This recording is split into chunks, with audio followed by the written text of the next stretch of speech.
Breaking news చూస్తున్నాం. హైదరాబాద్ లో దారుణం జరిగింది. జర్మనీకి చెందిన యువతినిపై గ్యాంగ్ రేప్ కు పాల్పడ్డారు. హైదరాబాద్ పర్యటనకు వచ్చిన విదేశీయురాలకు లిఫ్ట్ ఇస్తామని చెప్పి మీర్పేట్ వద్ద యువకులు ఆమెను తీసుకుని వెళ్లారు. పహాడి షరీఫ్ ప్రాంతంలోని నిర్మానుష్య ప్రాంతంలో విదేశీయురాలిని బెదిరించి లైంగిక దాడికి పాల్పడ్డారు. దీంతో బాధితురాలు పోలీసులకు ఫిర్యాదు చేసింది. లైంగిక దాడికి గురైన యువతిని జర్మనీ దేశస్తురాలుగా గుర్తించారు. పోలీసులు కేసు నమోదు చేసి దర్యాప్తు చేపట్టారు. ఇక లైంగిక దాడికి గురైన పరిసర ప్రాంతాల్లో సీసీ కెమెరాలను పరిశీలించారు. ఒక నిందితుడినైతే పోలీసులు అదుపులోకి తీసుకుని విచారిస్తున్నారు.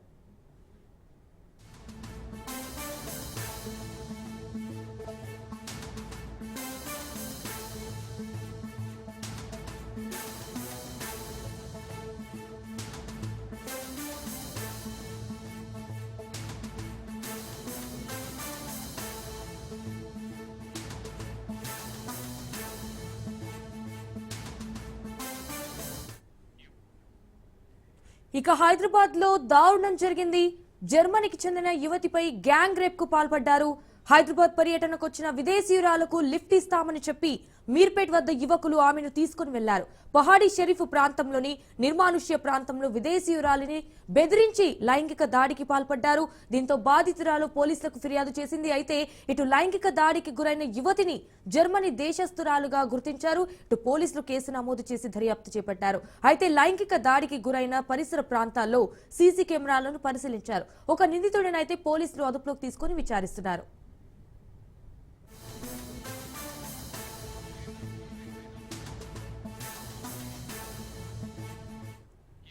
హైదరాబాద్ లో దారుణం జరిగింది. అయితే జర్మనీకి చెందిన యువతినిపై గ్యాంగ్ రేప్ కు పాల్పడ్డారు. రైట్ గా ఇదే విషయానికి సంబంధించి మరిన్ని డీటెయిల్స్ మా ప్రతినిధి మహేందర్ ఫోన్ ద్వారా అందిస్తారు. మహేందర్, చెప్పండి, ఇన్సిడెంట్ ఎలా జరిగింది, దీనికి సంబంధించిన అప్డేట్స్ ఏంటి? హైదరాబాద్ లో మరో దారుణ ఘటన చోటు చేసుకుంది. ఈ మధ్య కాలంలోనే ఒక మేడ్చల్ ప్రాంతంలో ఒక మహిళ పైన అత్యాచారం చేసిన ఘటన బరవుతుంది. విదేశీ యువతిపై ముగ్గురు యువకులు అత్యంత దారుణంగా సామూహిక అత్యాచారానికి పాల్పడ్డట్టుగా వార్తలు అయితే వస్తున్నాయి. మొత్తంగా అయితే నిన్న రాత్రి మీర్పేట ప్రాంతంలో జర్మనీకి చెందినటువంటి యువతి నడుచుకుంటూ వెళ్తుంది. ఆమెపై కన్నేసినటువంటి ముగ్గురు యువకులు లిఫ్ట్ ఇస్తామంటూ నమ్మించి ఆమెను మీర్పేట మందమల్లమ్మ సెక్టర్ లోని కారులోకి ఎక్కించుకున్నారు. ఆ తర్వాత కారును మొత్తగా నగరం అంతా తిప్పుతూ ఆమెపై ఒకరి తర్వాత మరొకరు అత్యాచారం చేసినట్టుగా అయితే తెలుస్తుంది. దీన్ని పోలీసులు మాత్రం ఇంకా నిర్ధారించే పరిస్థితి కనిపిస్తుంది. అయితే అనంతరం ఆమెను అక్కడి నుంచి నిర్మానుష్య ప్రదేశంలో వదిలేసి అయితే వెళ్ళినారు. ఘటన జరిగినటువంటి మొదలుగా ఈ బాధితురాలు పహాడి షరీఫ్ పోలీసులు అయితే మొదలుగా ఫిర్యాదు చేసింది. తనపై ముగ్గురు యువకులు సామూహిక అత్యాచారానికి పాల్పడ్డారని ఈ ఫిర్యాదులో పేర్కొంది. మొత్తంగా పహాడి షరీఫ్ పోలీసులు కేసు నమోదు చేసుకుని నిధులకు గాలిస్తున్నారు. ఇప్పటికే ఒకరు దొరికినట్టుగా కూడా తెలుస్తుంది. మొత్తం సీసీ కెమెరాల ఫుటేజ్ అయితే పోలీసులు పరిశీలిస్తున్నారు. దీనిపైన చాలా తీవ్రంగా అంటే వైపు ప్రతిపక్షాల నుంచి కూడా ఇప్పటికే హైదరాబాద్ లో మహిళలకు సేఫ్టీ లేదు అనేటువంటి వార్తలు అయితే వస్తున్న నేపథ్యంలో పోలీసులు దీన్ని ప్రభుత్వం చాలా సీరియస్ గా తీసుకుంది. ఈ కేసును అయితే ఎయిర్పోర్ట్ కు వెళ్తున్నటువంటి ఆ యువతికి లెక్కిస్తామని చెప్పి కార్లు ఎక్కించుకున్నారు. మరి ఆ ముగ్గురు యువకులు మీర్పేట దగ్గరలోని మందమల్లమ్మ దగ్గర యువతిని కార్లు ఎక్కించుకున్నారు. మరి దీనిపైన మొత్తానికి వాళ్ళ అత్యాచారం కూడా పాల్పడ్డారు. సో దీన్ని సీరియస్ గా తీసుకున్నారు. సీసీ కెమెరాలు కూడా పూర్తిగా చూస్తున్న పరిస్థితి కనిపిస్తుంది. మరి ఆ జర్మనీ యువతికి స్టేట్మెంట్ ఆధారంగానే మొత్తంగా ఈ కేసు అయితే నమోదు చేసుకున్న పరిస్థితి కనిపించింది. మామిడిపల్లి అదే పహాడి షరీఫ్ పరిసర ప్రాంతాల్లో మామిడిపల్లి ఉన్నటువంటి నిర్మానుష్య ప్రదేశానికి ఆమెను తీసుకెళ్లినట్టుగా కూడా తెలుస్తుంది. మొత్తంగా ఈ సీసీ ఫుటేజ్ ఆధారంగా నిందితులు గుర్తించుకునేందుకు పోలీసులు అయితే ప్రయత్నిస్తారు. ఇప్పటికీ ఒక నిందితులు అయితే అదుపులోకి తీసుకున్నట్టుగా సమాచారం వస్తుంది. అలాగే బాధితురాలు విదేశీ యువతి కావడంతో కేసును మరింత సీరియస్ గా తీసుకుని దర్యాప్తు చేస్తున్నారు. మొదట ఈ కేసును అంటే ఈ ఘటన జరిగిన దాదాపు ఒక 3 నుంచి 4 గంటల వరకు అంటే ఈ విషయాన్ని పోలీసులు ఇక్కడ బహిర్గతం కాకుండా చూశారు అనేటువంటి వార్తలు కూడా వినిపిస్తున్నాయి. మరి ఎందుకు దీన్ని దాటాలనుకున్నారు అనేటువంటి విషయాలపైన కూడా ఇంకా వైపు మీడియా కూడా కనీసం చెప్పకుండా అంటే ఇంత పెద్ద మేర ఒక విదేశీ మహిళ పైన అత్యాచారం జరిగింది, ముగ్గురు యువకులు ఆయన పైన అత్యాచారం చేసిన ఇంత సీరియస్ అంశాన్ని ఎందుకు పోలీసులు బహిర్గతం చేయలేరు మొదటగా అనే దానిపైన కూడా ప్రశ్నలు వెళ్తున్నాయి. మొత్తానికి పోలీసులు అయితే దర్యాప్తు చేస్తున్నారు. చాలా సీరియస్ గా కొనసాగుతున్న పరిస్థితి కనిపిస్తుంది. Right Mahender, thank you for the updates. ఇక ఏసీబీ కేసులో మాజీ మంత్రి విడుదల రజనీని హైకోర్టును ఆశ్రయించారు. ఇక ముందస్తు బెయిల్ మంజూరు చేయాలని పిటిషన్ దాఖలు చేశారు. రజనీ మరిది గోపి, పిఏ రామకృష్ణ పిటిషన్లు దాఖలు చేశారు. వివరాలు సమర్పించాలని కూడా ఏసీబీకి హైకోర్టు ఆదేశించింది. తదుపరి విచారణ ఏపీ హైకోర్టు రేపటికి వాయిదా వేసింది.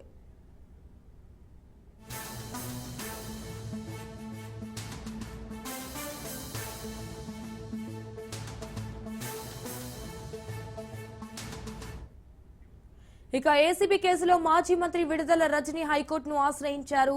ముందస్తు బెయిల్ మంజూరు చేయాలని కూడా పిటిషన్ దాఖలు చేశారు. ఇక రజనీ మరిది గోపి, పిఏ రామకృష్ణ పిటిషన్లు దాఖలు చేశారు. వివరాలు సమర్పించాలని కూడా ఏసీబీకి హైకోర్టు ఆదేశించింది. ఇక తదుపరి విచారణ ఏపీ హైకోర్టు రేపటికి వాయిదా వేసింది.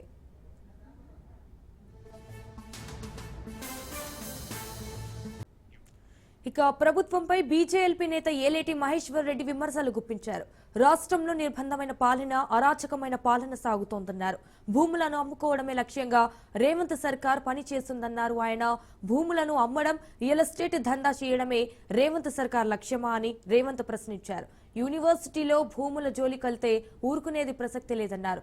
అయితే ప్రభుత్వం వేలం ఆపకపోతే జరిగే పరిణామాలకు సర్కారే బాధ్యత వహించాలన్నారు. ఇవాళ సెంట్రల్ యూనివర్సిటీలకు పట్టిన గతే రేపు అన్ని యూనివర్సిటీలకు పడుతుందన్నారు. బీఆర్ఎస్ పాలనలోనే కాంగ్రెస్ నడుస్తుందన్నారు ఏలేటి.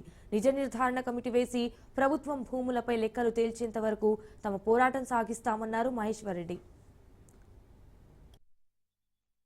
ఈ రకంగా విద్యార్థుల్ని ఉగాది పండుగ రోజు మీరు ఈ రకంగా ఇష్టానుసారంగా భౌతిక దాడి చేసిన దాన్ని భారతీయ జనతా పార్టీ ఖండిస్తున్నది.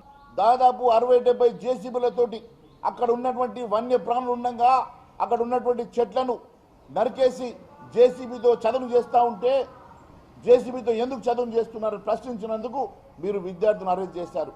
నేను ఒకటే అడుగుతా ఉన్నాను, దాదాపు ఆ ప్రాంతంలో విశేషమైనటువంటి జన్యు సంపద ఉన్నది. అక్కడ పక్షులు ఉన్నాయి, అక్కడ జంతువులు ఉన్నాయి. మరి మొన్న అసెంబ్లీలో సీఎం గారు అంటారు అక్కడ జంతువులు లేవట, గుంట నక్కలే ఉన్నాయట. మరి గుంట నక్కలు ఎవరు?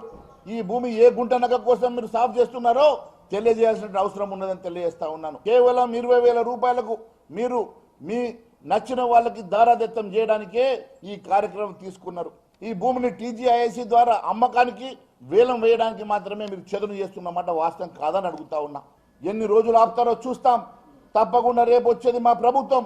ఖచ్చితంగా ఎట్టి పరిస్థితుల్లో ఈ భూములు అమ్మనివ్వమని విద్యార్థులతో కలిసి ప్రతి యూనివర్సిటీ విజిట్ చేస్తాం.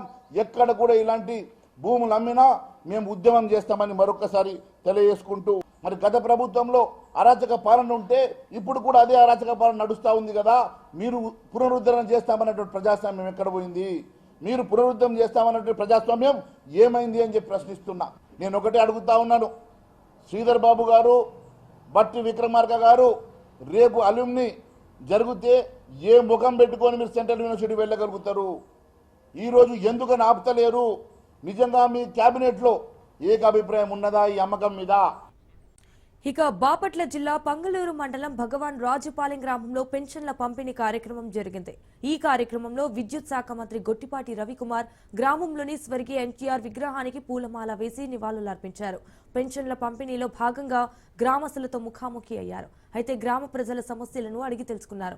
ఇక భగవాన్ రాజుపాలెం గ్రామంలో కమ్యూనిటీ హాలు, పలు అభివృద్ధి పనులు చేయాలని కూడా అధికారులకు సూచించారు మంత్రి గొట్టిపాటి. పేదల సంక్షేమానికి, గ్రామాల అభివృద్ధికి కూటమి ప్రభుత్వం కట్టుబడి ఉందన్నారు ఆయన. ఇక మేడ్చల్ మున్సిపల్ పరిధిలో రెవెన్యూ అధికారులు సన్న బియ్యం పథకం ప్రారంభించారు. అన్ని రేషన్ షాపుల్లో రాష్ట్ర ప్రభుత్వం పేదలకు సన్న బియ్యం పంపిణీ చేశారు. ప్రతి రేషన్ కార్డు లబ్ధిదారునికి ఒక్కొక్కరికి 6 కిలోల సన్న బియ్యం అందజేశారు. దొడ్డు బియ్యం స్థానంలో సన్న బియ్యం పొందడంతో లబ్ధిదారులు హర్షం వ్యక్తం చేస్తున్నారు. ఈ కార్యక్రమంలో కాంగ్రెస్ నాయకులు, రెవెన్యూ అధికారులు పాల్గొన్నారు.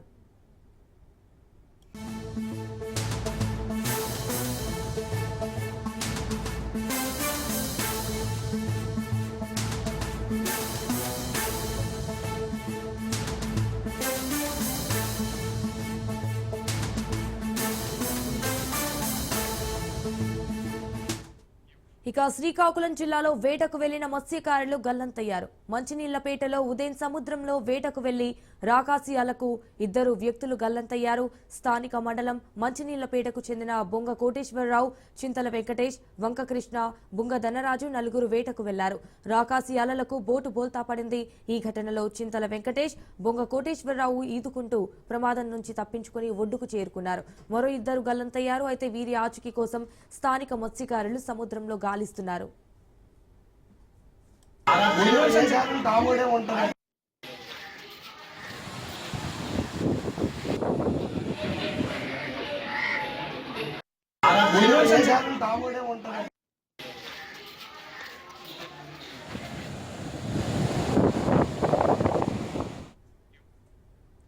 శ్రీకాకుళం జిల్లాలో వేటకు వెళ్లిన మత్స్యకారులు గల్లంతయ్యారు. మంచినీళ్లపేటలో ఉదయం సముద్రంలో వేటకు వెళ్లి రాకాసి అలలకు ఇద్దరు వ్యక్తులు గల్లంతయ్యారు.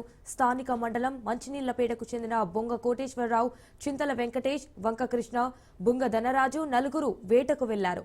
అయితే రాకాసి అలలకు బోటు బోల్తా పడింది.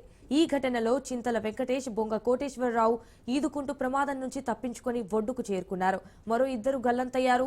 వీరి ఆచూకీ కోసం స్థానిక మత్స్యకారులు సముద్రంలో గాలిస్తున్నారు.